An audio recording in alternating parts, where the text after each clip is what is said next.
All right. It's a federal advisory board. We will have public comment. Public comment at these meetings are typically very short. So it's a comment session, not a question and answer session. So if you would like to provide comment, you can, we will have it, we'll step back to the podium and provide whatever statement you want within the time limit about provided. And then we'll kind of go from there. If you would like to provide additional comments, you can provide a written comment that we will take and add to the minutes of the meeting. Okay, so I realize 1 minute of verbal comment is not allowed. So if you have other things you would like to say or share, we want to make sure we provide that option. So just write it out, you can email it to us, come see me after the meeting, we'll make sure you're connected, tell you how to send it in, and we'll get you squared away. Okay? Any questions on that before we get rolling? The meeting tonight will take place from the folks at the table. You guys are welcome to watch and listen, take notes. Got a couple of really interesting presentations for you tonight. And then we'll have a couple of comments towards the end of the meeting. Trying to think, our meetings are filmed and live streamed on YouTube. Next time we do this, if you want to stay home and avoid the rain and watch on YouTube, that's okay. We've got folks that are watching now on what we're doing. You can find us at PPPO Advisory Boards on YouTube. PPPO Advisory Boards. And that links typically to the Federal Register. All right. So with that being said, just a quick overview of what to expect. We'll do introductions from the folks at the table. There'll be a few regulators online, and we'll take them. We're going to flip the agenda a little bit. We do have a recommendation to vote on, and we need one more person to vote on the recommendation. And Reese is available, but he is in the midst of senior projects and final things in senior year of engineering school, so he only had a few minutes, so he's going to jump on with us online. And they're just going to jump out really quick. After that, we'll go through DOE comments. We'll hear from Bruce with the GPEBC update, and then we'll close out with my man Mitchell and the ACER report. Okay. Any questions from you guys before we get rolling? Julie, are we all set?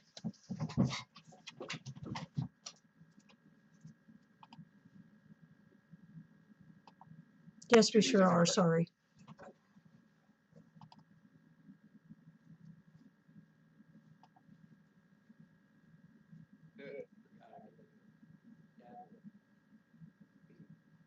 Before we do introductions, just because we typically don't have a lot of folks in the public, just want to say thank you all so much for coming out. This is the board is made up of citizens from our community and who are here to learn and to ask questions, and so it's just great to have participation and more and more people kind of learning at that. So we'll go around. We'll start with Eric. Eric Butterfield, Cap. Tim for Kentucky Department of Fish and Wildlife Research. Yeah, Eric Roberts with support staff. Hayden Wiggins, support staff. Greg Simons, DOE. Mitchell Guthrie, DOE. Galen Rose, Cap. Gay Brewer, Cab. And I'm Vincent, CAT Chair. And then do we want to go to the folks online? All right, so it looks like online we have Brian Davis with the Commonwealth, or excuse me, with the EPA. That just rolls off the tongue, Brian, forgive me, with the EPA. Brian, how are you? Yeah, hey, I'm good. I'm Brian Begley from Environmental Protection Agency in Region 4, which is stationed out of Atlanta, Georgia. Okay, great to have you with us, Brian. Mary Evans with Kentucky. Hi, my name is Mary Evans, and I am driving back from Nashville right now, so I may lose you, but I'm glad to be here. Thanks. Hey, be safe, Mary. All right, we have Julie Galloway as part of the support staff. She's handling our streaming services. Hey, Julie. Hello, everyone. We got Brian Lanehart with Kentucky. Hello. And then Reese, Reese, are you there, buddy?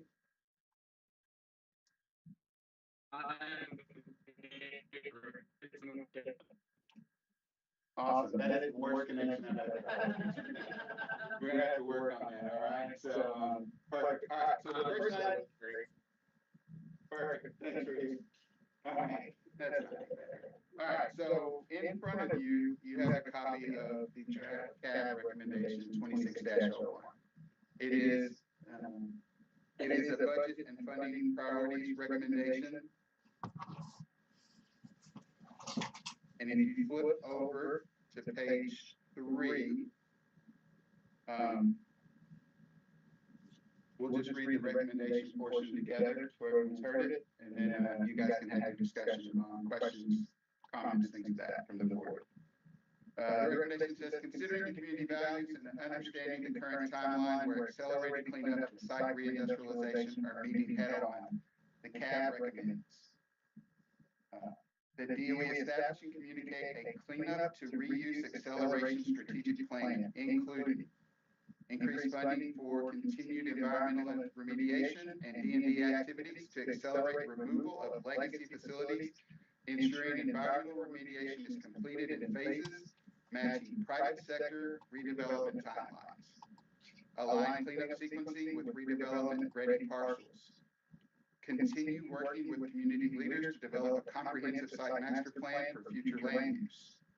Prioritize funding for waste disposition infrastructure to accelerate cleanup while minimizing life cycle costs.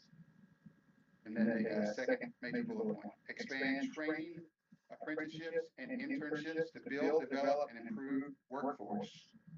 Enhance public engagement and communication efforts through expanded DOE and contractor outreach tools to maintain community trust and transparency. And then the last bullet, emphasize a proactive approach to advanced technologies to advance Paducah as an innovation and research hub for the nuclear renaissance. So with that, Danny, Eric, Reese, Galen, thoughts, questions, comments, discussions from you guys? I know you guys have been looking at it for a few days and working through it, providing comments and edits, so. On the last bullet point, Yeah. should it say a proactive approach to advanced technologies? It can, absolutely. Because to me, it's a little confusing to have to advance twice there. Okay.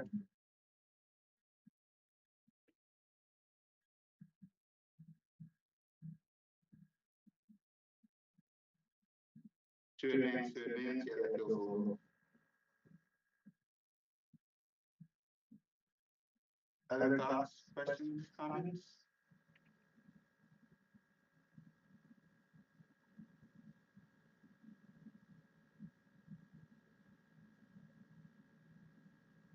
All right.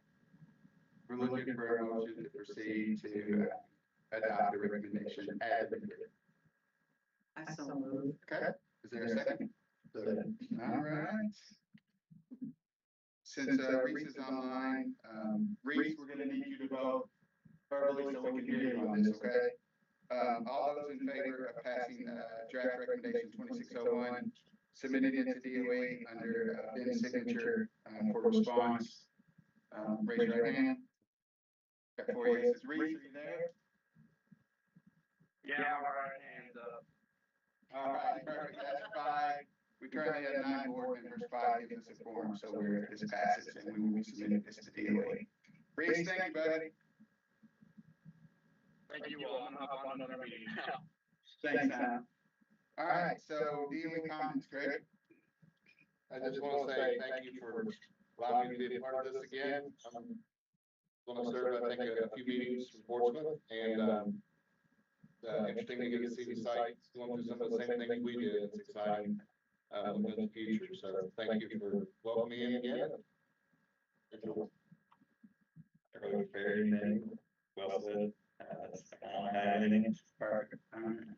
We'll get into you in a minute. Brian, anything from EPA? No, I don't have any comments this time. Last month I gave quite a large update, so I think I'm good this month. Excellent. Mary or Brian Linghart, anything from Kentucky?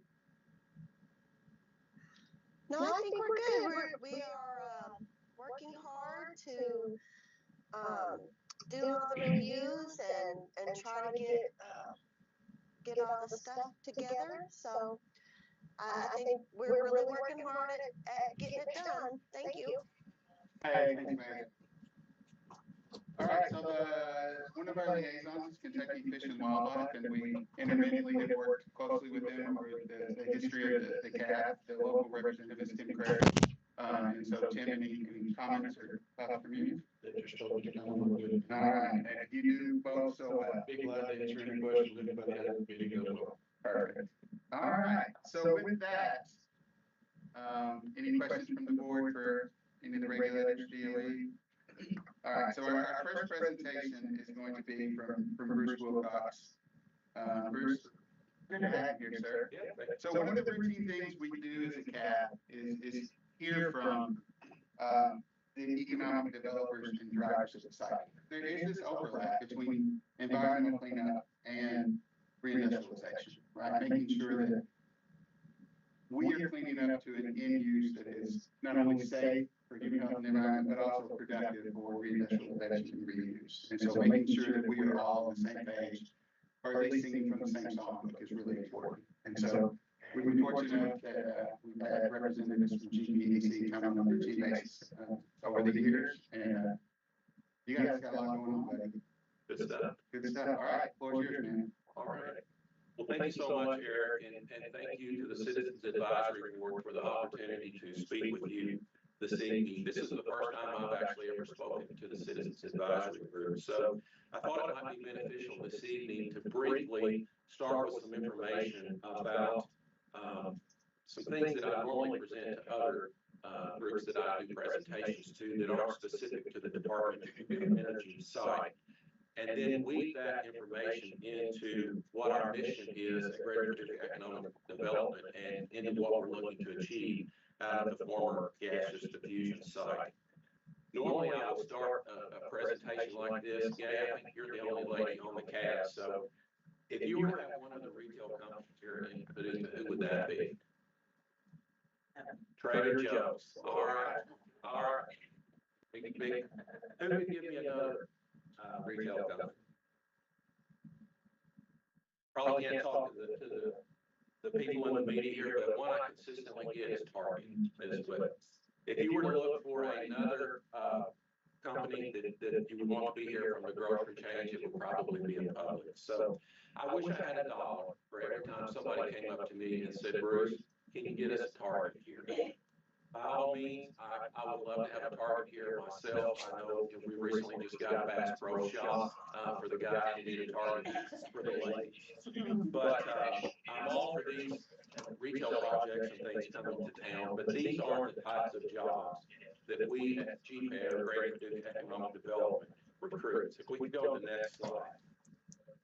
I'm not sure if anyone here would be familiar with something called a location quotient, but a location quotient is a density indicator of the types of jobs that we have in our community. And if you look at our location quotient for jobs in the food preparation, service-related industries, you would find that that location quotient is 1.33. That means we have 33% more jobs in our community than a community normally does our size. The average rate of pay is $30,000 a year. You might look at that and say, okay, maybe that's a good thing, maybe that's a bad thing from where you sit.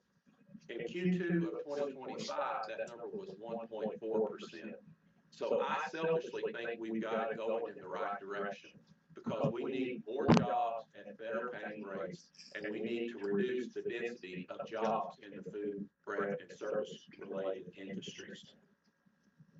Go to the next one. Remember the $30,100 number. 2 weeks ago, I was prepping for another presentation, and I got online and I Googled what's a living wage in Kentucky. A living wage in Kentucky is just over $40,000 a year. That's over $10,000 more than the average rate of pay that this subset of jobs that I was talking to you momentarily about. Let's go to the next slide. I'm often asked by people as we're recruiting and bringing these companies into town, Bruce, how are you all going to fill these jobs? And what happens is you can look at our commuter inflow and outflow patterns, and with Paducah being the regional epicenter of a 4-state area, you would find that we consistently pull workers from the surrounding 23 county areas. That's also consistent out at the PGDP side as well.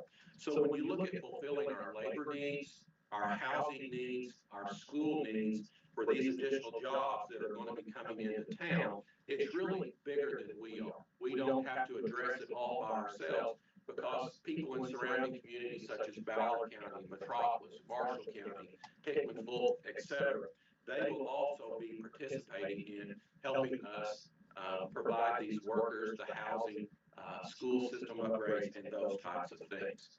Let's go to the next slide. This is a slide that really hits home and resonates with me. If you looked at our 23 surrounding counties poverty rate in our labor shed, you would find that it's almost 17%. The federal government defines poverty at an income level of about $30,000 a year. Keep in mind, that's very similar to the number that we have with a third of our jobs, 33% increase in our community being in that food and service related industry. The national poverty rate nationally is 11%. It's 15% in McCracken County, and it's 22% in the city of Paducah. Let's go to the next slide. In McCracken County, we have just over 43,000 jobs with an average rate of pay of almost $59,000 a year. Now, if you dug into it and looked deeper, you would find that that average income wage is skewed up, primarily driven by an increased density in healthcare jobs.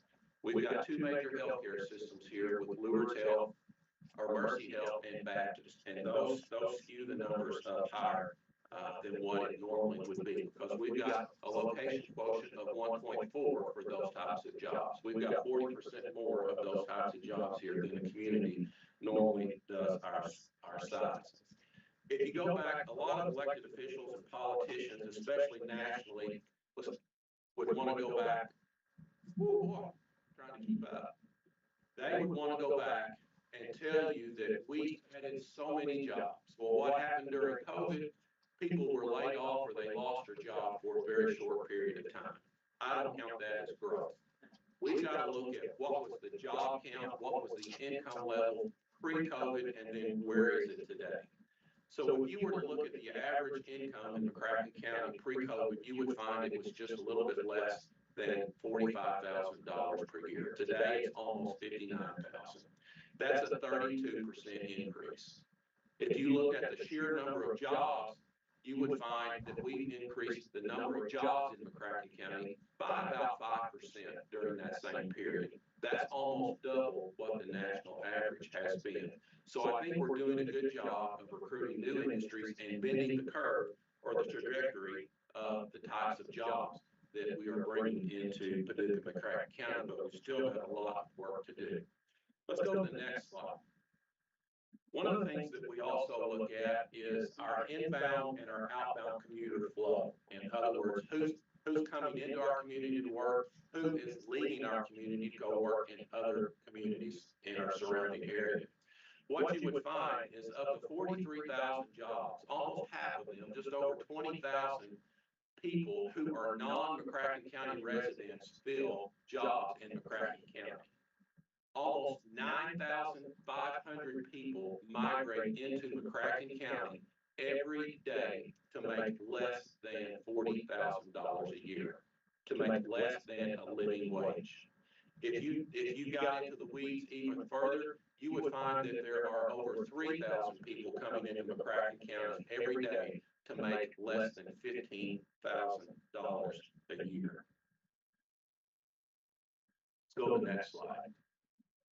When you look at our unemployment rate in McCracken County, the most recent update that we have from the U.S. Bureau of Labor Statistics is from December, and we know from that the unemployment rate in McCracken County is 3.6%. We are consistently at or below the national average for unemployment. Some would tell you that we might even be at full employment. capacity with an employment rate that low. So if I were you here tonight, I'd be sitting here thinking, our overall pay rate is pretty good at $59,000 a year. Our unemployment rate is low, less than 4%. We have a lot of people who want to come into McCracken County to work, but why do we have so many community? Even more importantly, why do we have so many people in our region who are at the federal poverty rate? And that's the question we need to address. I consistently have people tell me we need more jobs, Bruce, we need more jobs, we gotta have more jobs. My opinion, we do need more jobs. But more importantly, we need a different mix of the types of jobs that we have in our community. And therein lies Greater Paducah Economic Development's mission. So if you go to the next slide, our mission is pretty simple. Our job is to proactively recruit high-quality companies that pay high-quality wages with benefits to our community. And the benefit piece is huge because when you bring in jobs that also don't have healthcare benefits attached to them, then you put a drain on the federal subsidies, Medicaid, and government subsidized healthcare. And that puts additional burden on existing taxpayers and healthcare systems as well. So that's what we at GPED are consistently about every day. Let's go to the next slide. As we kind of transition into what we're doing and what we're looking to accomplish out of the DOE side and even other places within McCracken County, I thought it might be beneficial to share with you some of our strategies, some of our insights, some of the trends, some of the things that we have going on in our community. I think it's really, go back, stay with me. If we go back to 2011, the University of Kentucky did a survey or a study within our community to determine what does the community want done with the Department of Energy site. And the overwhelming consensus was we want to redevelop the site. We want to reindustrialize the site. We want more jobs to replace the jobs that have been lost.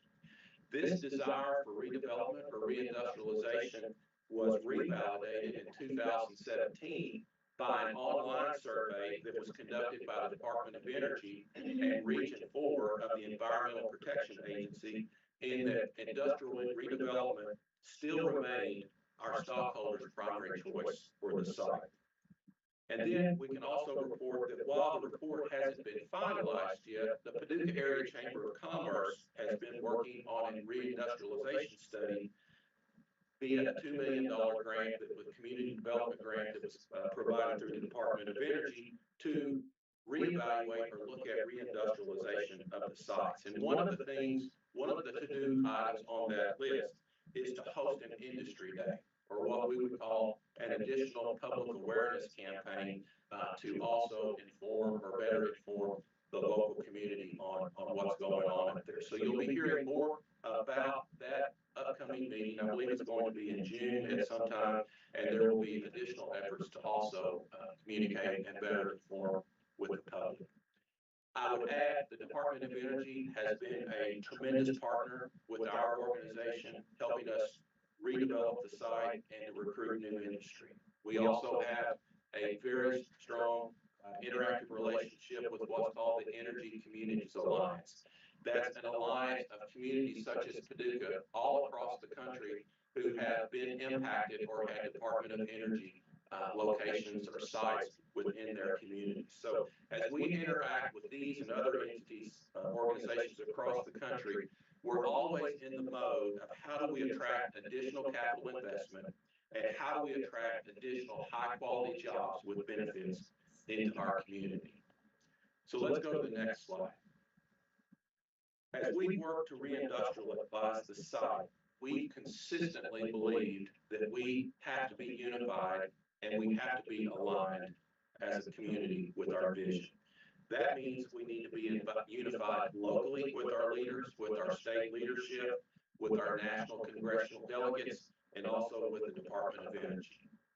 At the local level, we've evaluated the process and ultimately came to the conclusion that the McCracken County Court was the best decision maker as to a nuclear resolution that the former Paducah Gaseous Diffusion Site located in Paducah, McCracken County, because it's located out in the county. The McCracken County Fiscal Court adopted a nuclear-ready community resolution about a year or so ago. The city of Paducah followed shortly thereafter, adopting the same thing, along with our organization, the Paducah Area Chamber of Commerce, and then PACRO, the Paducah Area Community Reuse Organization, which also represents 5 surrounding communities and other interests such as WKCTC, UK College of Engineering, etc. At the state level, the state implemented what was called the Kentucky Nuclear Energy Development Authority and also established incentive programs in 2025. And then you will see additional or new incentive programs to attract and be favorable to the nuclear industry that have just been adopted in the current biennium budget that was adopted yesterday. So we are aligned locally at the state level and then also at the national level. Let's go to the next slide. Last December, in partnership with the Department of Energy, with their request for information specific to siting large-scale artificial intelligence data centers, our community, we participated with DOE in an industry day back on December 18th. This is one of the slides and some of the information that was used during the presentation, and I thought it might be beneficial with us this evening to kind of give you a visual of what the site looks like and where things are positioned out there as we move forward. I'll start off with global laser enrichment. So let's go to the next slide. Global laser enrichment. This project has been around for about 15 years. Most everyone in our community here, if you have not heard about global laser enrichment, I do not know where you've been, because this project has been in the works for a long, long time. It's photonic laser enrichment. GLE has a contract with the Department of Energy to re-enrich a portion of the tails that are out there sitting in cylinders on the Department of Energy site. There's plus or minus 45,000 cylinders out there, and GLE has a contract to re-enrich maybe a third of those. Our organization, in concert with the Kentucky Cabinet for Economic Development, the Paducah McCracken County Industrial Development Authority, Kentucky Fish and Wildlife, Kentucky Energy and Environment, the Governor's Office, federally at the General Services Administration, we put a land swap together about, it was 2 Thanksgivings ago. We completed this deal 2 days before Thanksgiving in November 2024. But what we did as an organization, our Greater Paducah Economic Development, we also managed the Paducah McCracken County IDA. We went and got an option on land, about 1,100 acres in Hickman-Fulton County. We worked out an arrangement with Kentucky Fish and Wildlife such that when we acquired the 1,100 acres in Hickman-Fulton, we simultaneously swapped the acquisition of that land with Kentucky Fish and Wildlife, such that we then owned the 665 acres where Kentucky Fish and Wildlife was located, and now they own 1,100 acres in Hickman-Fulton County. It was almost a 2-for-1 benefit. It was a big win for Kentucky Fish and Wildlife, a wonderful, wonderful piece of property. That let things kind of gave it a platform to a trajectory point. Back in June of 2025, Global Laser Enrichment formally filed for their Nuclear Regulatory Commission license. That application was filed in June of 2025. Back in November of 2025, GLE announced TRL Level 6. That's Testing and Readiness Level 6. And what that means is that's a big point in the engineering world, because it means your technology is commercially proven and it's scalable to take to a bigger level at a commercial scale. Fast forward into the first quarter of 2026, GLE was awarded a $28 million grant from the federal government.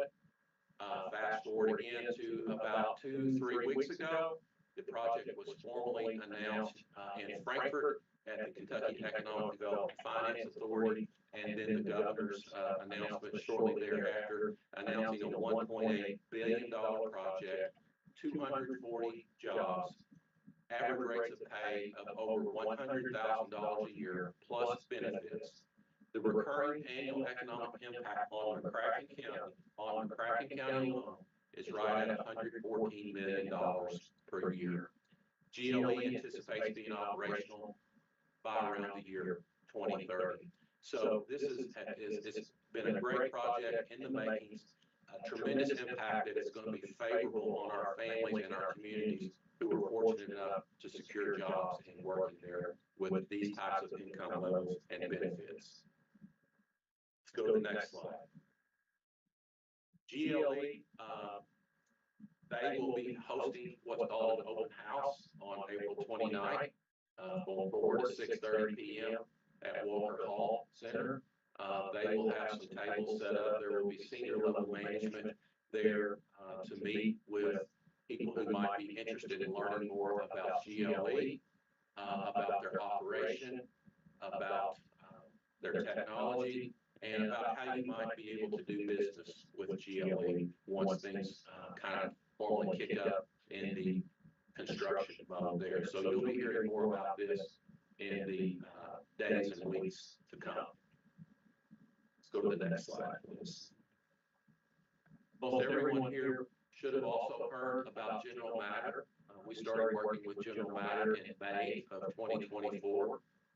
They worked, unlike Global Laser Enrichment, whose property is outside of the Department of Energy site, we call it outside the fence. General Matter is inside the fence. General Matter completed a direct lease with the Department of Energy in June of 2025. They leased about 100 acres inside the site. That project was officially or formally announced in August of 2025. Fast forward to Q1 of 2026, just not too many weeks ago, the federal government awarded them a $900 million grant. The current status of the project is they have cleared and grubbed the site, and they're ready to begin site work. And what you'll see there is, I'm sure you will see some construction begin, but it'll only be construction on items that do not have a nexus to radiological activities. In other words, they will not be doing work or constructing work on anything that is specific or relative to the nuclear enrichment piece there. So they're actually moving forward and doing a great job of keeping the project going there as well. It's a $1.5 billion capital investment. They will be anticipating creating 140 jobs. The average rate of pay on these jobs are also over $100,000 a year.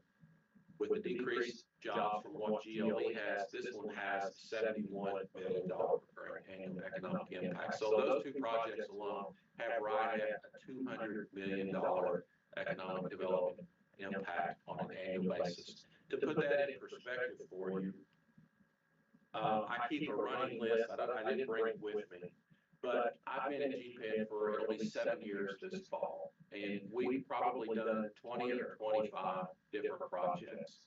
And the cumulative annual recurring economic impact on all 25 projects are probably somewhere around $345 million a year.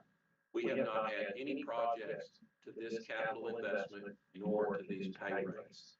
So what you see here from 2 projects alone, they have almost 2/3 of the economic development impact of, say, 23 other projects that have accumulated over the last 6 or 7 years. So the impact on these types, having these types of jobs in our community is fantastic. Go to the next slide. AI seems to be a hot topic these days. The Department of Energy put out a formal request for offers to site large-scale artificial intelligence on federally owned or Department of Energy sites. Back in July of 2025, the former Paducah gas distribution site was identified as one of the 4 or 5 preferred sites across the country. Fast forward to December 18th of 2025, we, along with others in our community, we hosted an industry day where we brought in data center companies, power companies, et cetera, from all over the country. And we introduced them to Paducah, the benefits and the things that we have here, and actually a tour of the site. Those requests for offers were due January 31st. They were submitted. and DOE is currently in the process of evaluating those RFOs. I don't know when a formal announcement will be coming, but I don't think it's unreasonable to not expect one maybe within the next 45 to 60 days. But one thing I can be assured of, it won't be announced until DOE knows that it's the right time to do it.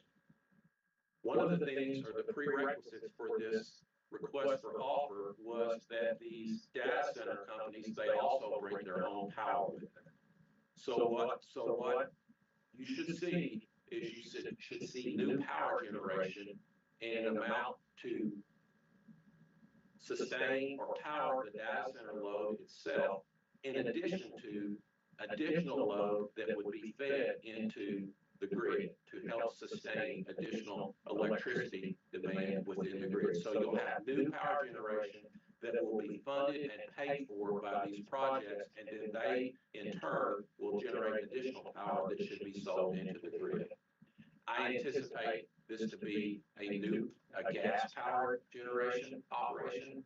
At this point, nuclear energy is pretty expensive to produce nuclear energy. I could see a longer-term parallel path to have nuclear energy power generation at some point, but in the near term, I would anticipate natural gas power plant to fulfill the power needs there. We consistently hear people, and there's a lot of misinformation in the media. I was at the Public Service Commission meeting a couple of weeks ago, and a number of people spoke. Some of you are here this evening, and I appreciate your interest, appreciate you being there, appreciate you being here tonight. But there's a lot of misinformation out there. And one of the misinforming facts is the data center is going to use all of our water. It's not going to use all of our water, folks. There is an existing 30 million gallon per day water pump that is already permitted that was operational when the PGD plant was in operation. That pump is there and the permit is already active. When the PGDP was operational, they were pulling water in and processing water at the site. These data centers, they're not going to consume 30 million gallons of water a day. I don't know what the number is. I've heard some of them 5 million, some of them 6 million, etc. But the thing that you don't always hear about is most of these data centers operate on what's called a closed loop system.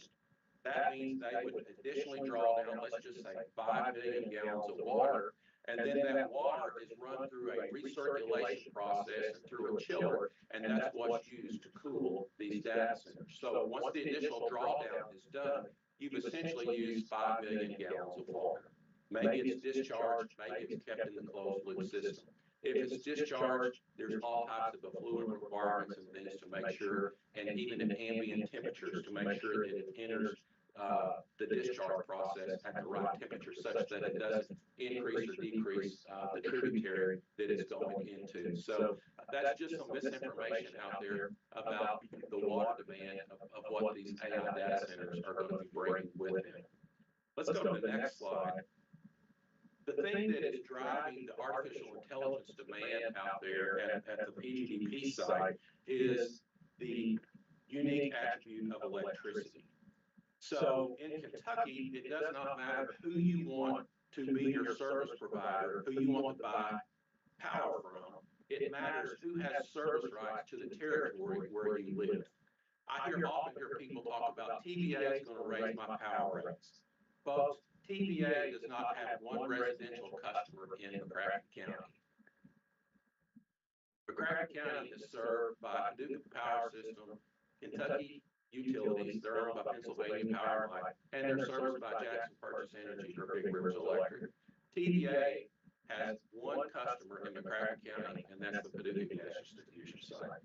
So you will not see an increase in rates from TVA because of an AI data center located on the DOE site. But what's interesting in the DOE site is the DOE site, they have within the fence, they have the opportunity to procure power from whoever they want to. And what's unique about the site is there are 4 power generation companies who also have transmission into the site. Back in the day, they were pumping upwards of 3 gigawatts or 3,000 megawatts of power into the site. And what you have there are the blue lines coming in from the west or the left side. That's Grid Alliance or NextEra.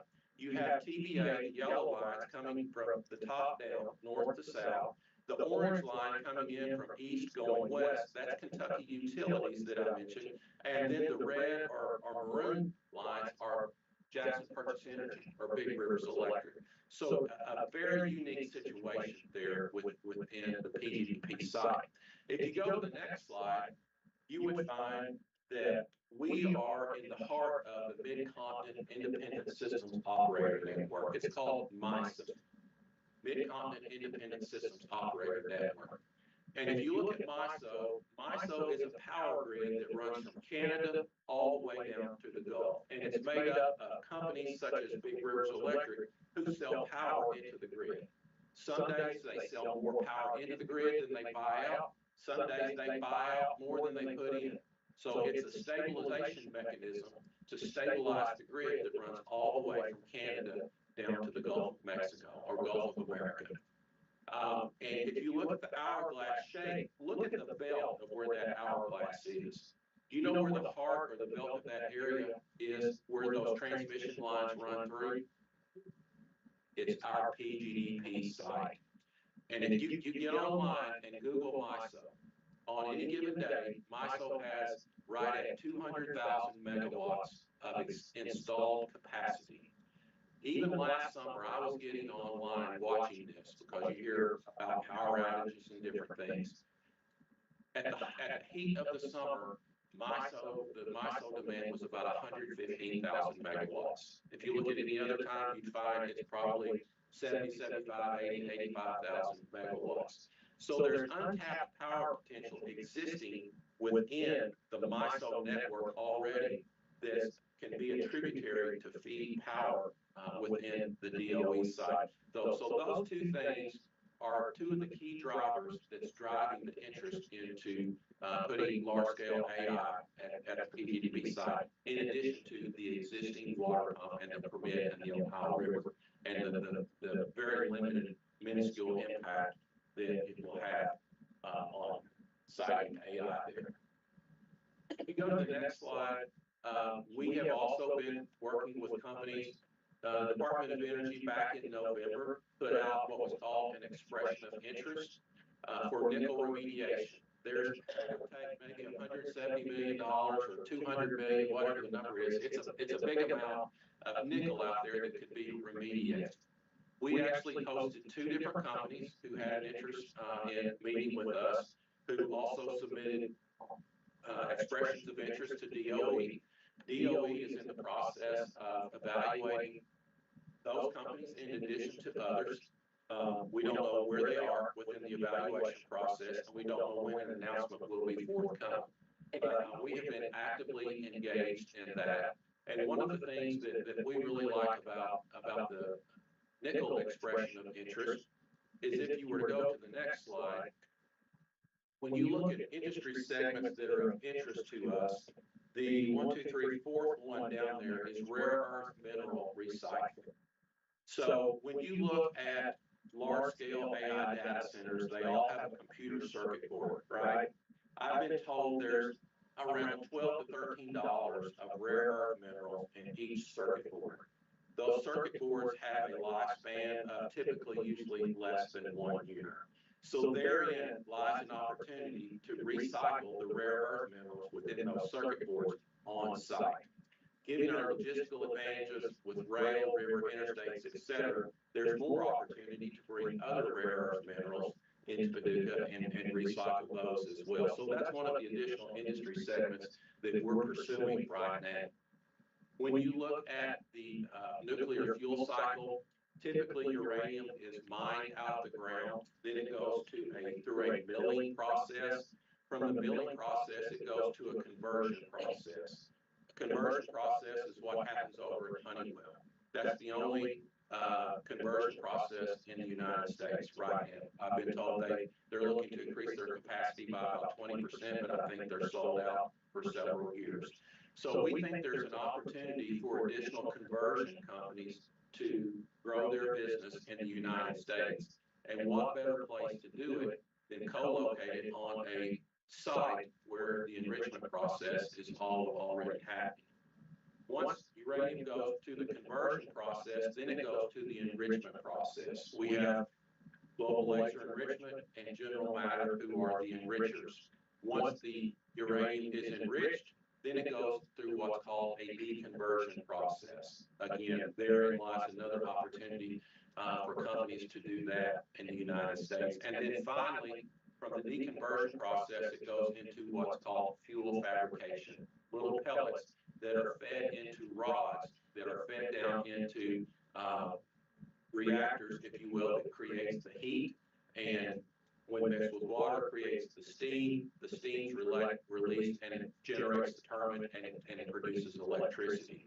So we see opportunity to complement our existing supply chain partners here in Paducah, McCracken County by trying to work with prospective companies in this area, in these areas. We also pursue heavy industrial applications. And the last slide that I have for you tonight, we can go to it. This is a visual of what we call the triple rail site. Most everyone here has probably heard about it in the news or on TV or newspaper for several years. But we own or control right at about 800 acres.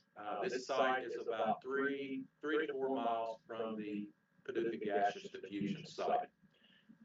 In my opinion, there have been 3 reasons this site has not gone for a large-scale industry over the many years that it's been available. One was it didn't have good road access. So 2 biennium budget cycles ago, another gentleman and I, we went to Frankfurt and we met with the Secretary of Transportation. And we had a project that we needed a letter from the state that said, we need a letter that says you'll build a new road to the triple rail site if we land a project there. We got the letter, and we kept having so much interest that thankfully Secretary Gray got with Governor Beshear, our legislators, they funded a new road to the triple rail site. Thankfully, it's now in process of being built. It's a $15.5 million road. There's going to be a bridge that's built over what's called the Paducah and Illinois rail line there on the south end where you kind of see that green dot. But this new road is supposed to be open and operational by summer of 2027. The second reason I think the site didn't go was it didn't have sewers to the site. So we were successful in securing a KPDI, a Kentucky Product Development Initiative grant, where it was a 50-50 matching program. Thankfully, Joint Sewer Agency partnered with us, and we spent $750,000 extending sewers to the site. The local match on it was about half that. The other thing, mitigating constraint, in my opinion, was it's a river site, but we did not have public river access. We have a great relationship and a partnership with Four Rivers Terminal, but what we consistently heard was for-profit corporations or entities wanted an option to have a competitive bidding process, if you will, to get their goods on and off the river, right? So if you're a for-profit entity, you don't want to necessarily run hostage, the chance of being held hostage of getting your goods and wares off the river from one provider. So we were successful in working with Canadian National or Illinois Central Railroad in purchasing that yellow pie piece of land that you see there. That's about a 38-acre parcel, and it has about 1,000 feet of river frontage. So we're in the process of developing what we call Riverport West. So that's anticipated to be about a $75 million spend. In the last biennium budget cycle, the state appropriated $3.5 million for environmental engineering and design work. All that work now is essentially complete. We're in the process now of securing the monies at the state and federal levels for that project. All of the federal programs typically have a matching component or requirement of about 20%. We were thankfully successful with the currents through some great work through our local legislators in being able to secure that local state match if we're successful at the federal level of getting those larger grants. So that should be a game changer there at the triple rail site. But we entertain massive large-scale customers out there at the Triple Rail site. So lots of good things going on, lots of exciting things. I'm honored to be in this position and work with these companies and represent you as a community and attract new industry. So we've got a lot of great things going, and look forward to sharing more in the coming weeks and months. Thanks, Bruce. All right, so next steps. We're gonna take a beat right here. Zach and Haley, we have a couple folks over in the spillover room, but the audio is not great, so we're gonna break them down. Got some friends and neighbors down there, we wanna make sure they're involved, so just take just a second, and we'll get them set here, we have space. And so, while that's going on, a couple things. The discussion is now gonna take place at the table, right? I realize Bruce covered a lot of things, and there are probably lots of people in the room with lots of questions, right? If you have questions, write it down, pass it to me afterwards. I can't promise I can get you an answer, but I can promise we will look at it and see if we can incorporate it into future presentations and discussions to kind of go with it. That's pretty easy. We'll at least take this feedback from the questions you have. So, as soon as we get the folks next door, Eric, Ben, Gabe, we'll let you guys hit them with the questions, just wear them out. So, yeah. All those jobs you're mentioning, are those full-time after the facilities built, they're not construction jobs for the building itself? Correct. Those are full-time permanent jobs. What I did not talk about, and I wish I'd brought the spreadsheet with me, but there are also what's called indirect and induced jobs that come with that. So, imagine if you're a supplier to one of these companies and you sell copiers or office furniture or cleaning supplies, those types of things. Those are called indirect jobs that are added. And then there are induced jobs that's like the service and related type of jobs that we were talking about. And these two projects together, I think the impact, it's well over 1,000, maybe 2,000 indirect and induced jobs. From the construction side of things, it's really kind of hard to estimate what that number is going to be. You consistently hear 1,000 construction jobs. It may be 750, it may be 1,500. I don't just know it's substantial. But what you're going to see is you're going to see a lot of these projects are going to be happening at the same time. So, people say, well, how are you going to accommodate that many jobs? And a lot of these people that do these jobs, they're transient workers, so if you want to make some money or do something, go out and set up an RV park, right? They all bring trailers and RVs and different things, and that's kind of what they live in for a period of time while they're being built. But we also have local developers, Higdon Development, they're in the process of building over 400 new apartment units out in West Paducah, out in the tractor. Man's just completed an 83 unit there on Eagleville Road. I know Higdon Development also has 100 lots immediately available in Lake Forest. We have developers who are standing in the wings ready to step in and fulfill these housing needs for these additional people that are going to be coming in as well. But those are full-time permanent jobs with benefits that are going to create additional induced and indirect benefits as well. Other questions from you guys? Bruce, you talked about how big of a deal it is, the money that it brings into our community. If we're not recruiting, if that's not the chip you have, how would you replace it? How do you pivot, or what happens to us as a community, I guess? We keep pursuing other things. If you're not used to swinging and striking out, this is the wrong business to be in. Since I've been there, we keep a track record of all the projects that we work. I would say, we've probably seen 125 projects or so come through since I've been there, requests for information. We've been successful in landing, say, 25 of those, so you can do the math on what the success rate is. But these projects are few and far between. I signed up to do this because our community has not ever landed a large-scale economic development project. We have been blessed, and we've won 2 of them. These are lifetime projects. There are very few communities in the entire United States who can say they've landed a $1 billion project. So these things are anomalies, and it would be very hard it's not impossible to replace them, but exceptionally difficult to find something else that would replace these jobs with this magnitude. Most jobs that we entertain historically have been in the 50, 60, 75, $80,000 pay range. So to get jobs that produce, over $100,000 wages are exceptionally beneficial. Now, are these jobs that would require college education, or what's the? No, again, thankfully, I've got more slides that I'd be happy to come back and do it some other time. But one of the things that our community leadership has been wonderful at is developing a supply chain for workforce development. And it started 30 years ago when UK engineering school came into place. And it came as a result from the Department of Energy needing engineers on site. So the University of Kentucky College of Engineering started here in Paducah. From there, Murray State University put a Paducah campus in.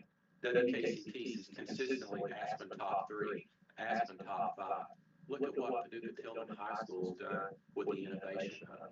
The Innovation Hub has been recognized by the St. Louis Federal Reserve as best practices for reducing early adult income inequity. I call it poverty. So the things that Dr. Shively and Steve Ebersol are doing at the Innovation Hub are phenomenal. And these are people who can learn welding, they can do the trades right there at high school, and they can go directly into these jobs outside of school. We're also working with McCracken County Schools and Josh Hunt with the Ford NGL, Next Generation Learning Program. You're going to see McCracken County Schools do something very similar to what Paducah Tillman High School has done with the Innovation Hub. So they're doing some great work out there with that. But what I would kind of end this part with is we have every training program in place today to accommodate every one of these jobs, every one of these companies that are coming to town. The thing that is missing is the micro-credentialing. So we don't know the specific skill set that these employers are going to need, but we're already meeting with GLE. We're already meeting with General Matter. We're already meeting with another large project that we've got at the Triple Rail site. And these employers are actually meeting in meetings like this with our educational institutions, and they are direct developing curriculum specific to these companies' needs. My intent is, I was telling some of our group later, we've got to get out in other communities. I grew up in Metropolis. I want to see Metropolis succeed. I want to go to Metropolis and start talking to folks over there. I want to go to Todd Cooper, Jerry Pace, Ballard County. Let's start talking to those people. This has a regional impact on everybody. When the tide comes in, all these boats are going to rise, and it's going to be massive. Other questions from you guys? All right. Thank you. Appreciate you being here. Thank you all. All right. So I'm going to slide forward. Ready? All right. So Mitchell Guthrie is going to walk us through the Chicken Title, the 2024 Annual Site Environmental Report. Mitchell, before you get rolling, you're just as kind of, we talked about it before, you're a heat kid, went to school, high school at McCracken College here on campus, working at the site. You're a local kid, local interest, grew up in this area. What does it mean to you to be here and be a DOE representative and looking out for the environmental well-being of the community? I mean, it's everything. I mean, I remember, like you said, up the Heath, grew up about a mile and a half from the plant. Used to drive, my dad used to take me to school every day. We'd drive by, used to wonder what goes on behind the gates and everything. Now that I'm back there and seeing all the work that goes on, it's I've always wanted to work out there. Now that I'm doing it, it's dream come true, and I can stay around here, see things, all these projects, get off the ground and everything. So it's good. Awesome. Sweet. All right, really looking forward to you, man. Are you there? You want to come up here? I'll stand up. All right, like I said, my name is Mitchell Guthrie. I am a general engineer at the U.S. Department of Energy. I'm the project manager over the infrastructure contract out there, which is Northwind Dynamics. I'm also project manager over the annual site environmental report, as well as the student program as well. Every year, Department of Energy prepares a report called the Annual Site Environmental Report, also known as the ACER. This report aims to deliver a detailed overview of the monitoring, sampling, and overall environmental impact and activities occurring in the Paducah site. Every year, DOE releases the report to show we're protecting the workforce, protecting the public, protecting the environment through the monitoring and sampling efforts conducted here at the Paducah site. 2024, more than 2,000 samples of air, sediment, and water were collected and analyzed. Through these samples, we're able to remediate Paducah site and better protect the workforce, public, and the environment. All right, now, so the 2024 major sampling efforts on the water quality. We sample the water quality at the outfalls.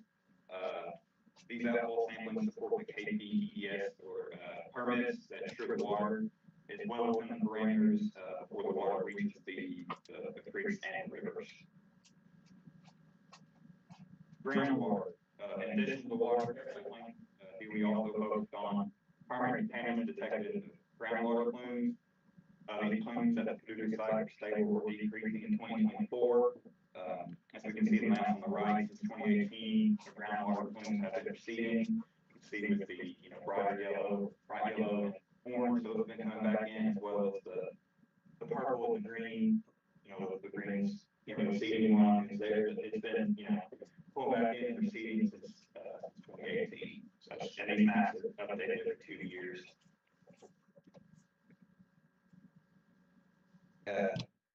Air, Brad, monitoring, so external radiation or external DOE continuously measures the external radiation around site at 64 locations. 13 out of the 64 monitoring locations show results that were statistically above background level. These locations were historically the areas within the highest measured results throughout the monitoring period. These locations were adjacent or in close proximity to the uranium hexafluoride cylinder yards, which are areas of pink. And then these areas are within the property protection area boundary, which are not regularly accessible to the public. Ambient air monitoring is also continuously conducted out there at 9 locations surrounding the Paducah site, including one from a background location. These results have been modeled using a U.S. EPA approved computing program that spits out the results.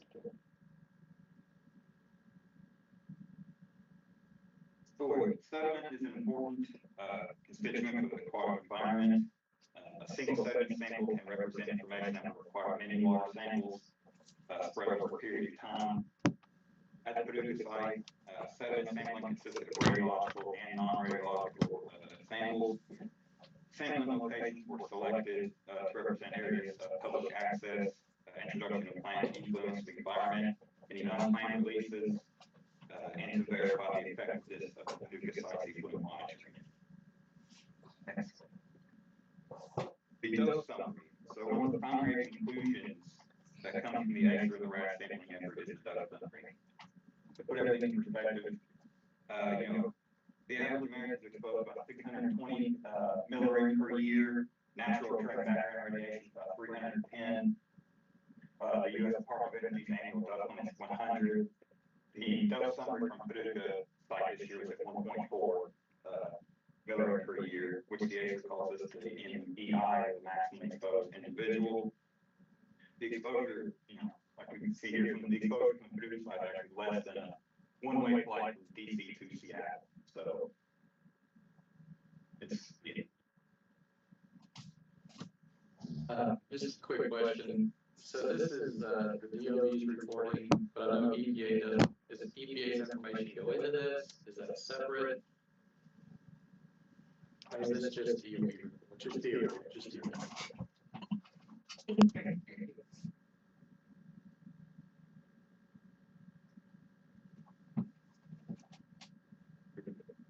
So, from time to time, we do receive notice of violations occur at the Paducah site.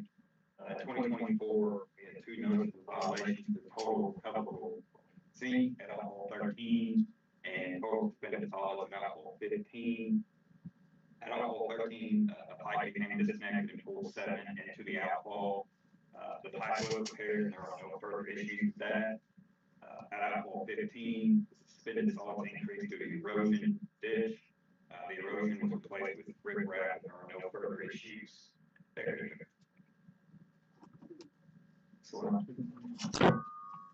Outreach, the ACER, public can access the ACER online by visiting either energy.gov or the Four Rivers Nuclear Partnership website.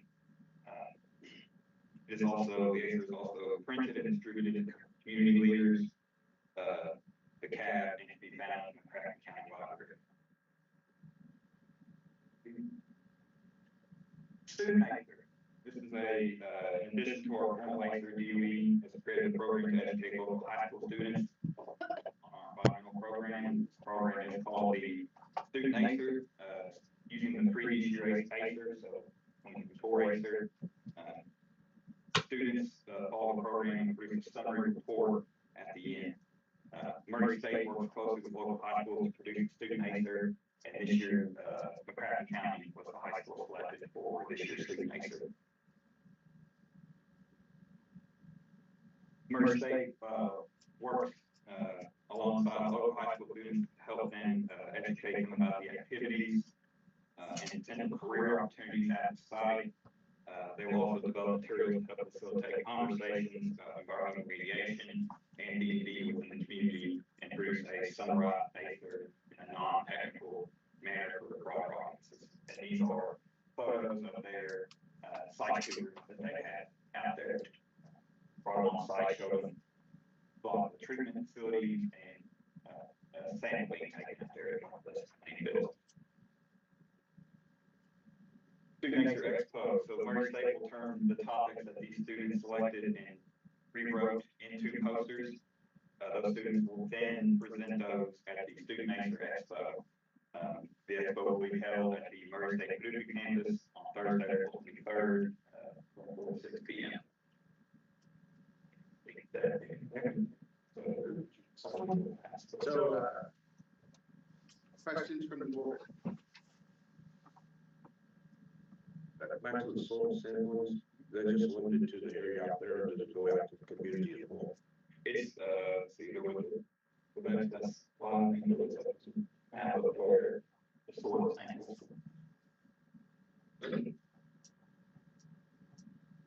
Yeah, so all the red dots are where soil samples are taken. So it extends throughout the creeks and areas throughout the area. Good question. Others? The soil samples taken at the same place every year, or does it change? They are selected based off, so they could change, and so they're selected based off accessible areas and unplanned areas, so they could change every year. When you say change, from community or just around the plant area? Just around, they will could shift up and down creeks, or so they select these locations based off public access or unplanned areas. So they think, there may be other areas that work being done, and they change where they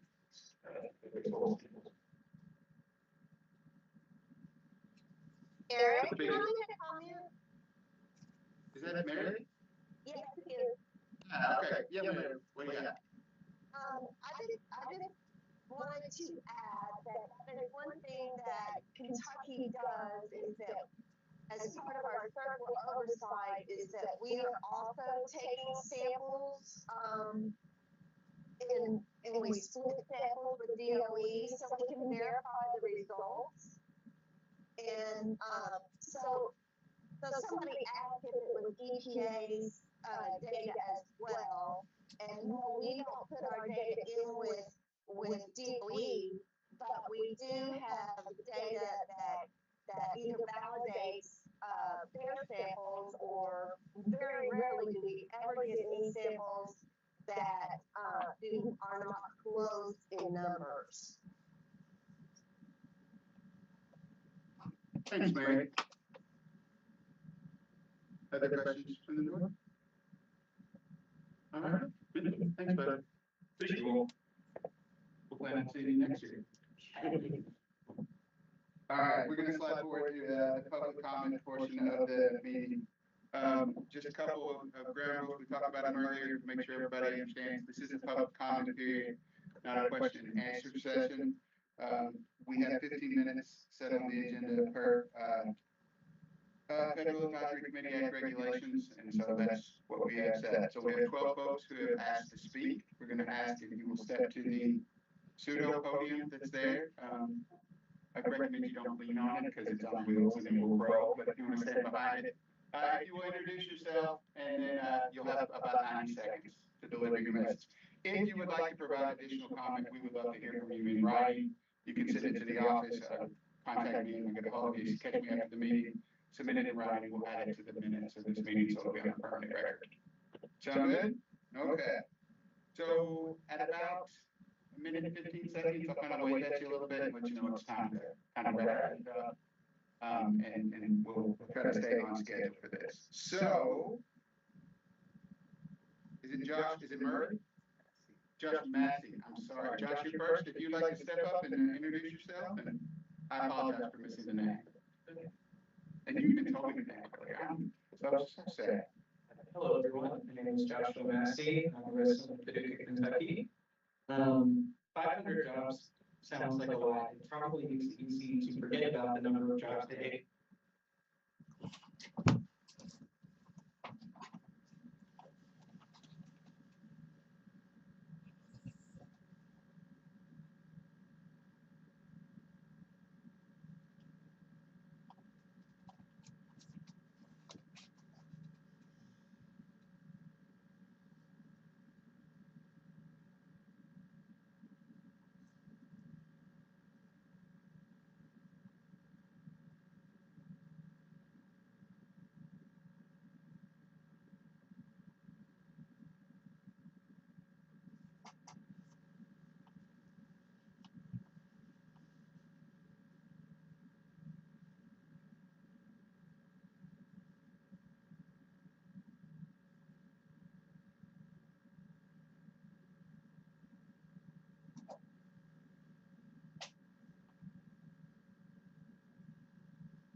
Call has been forwarded.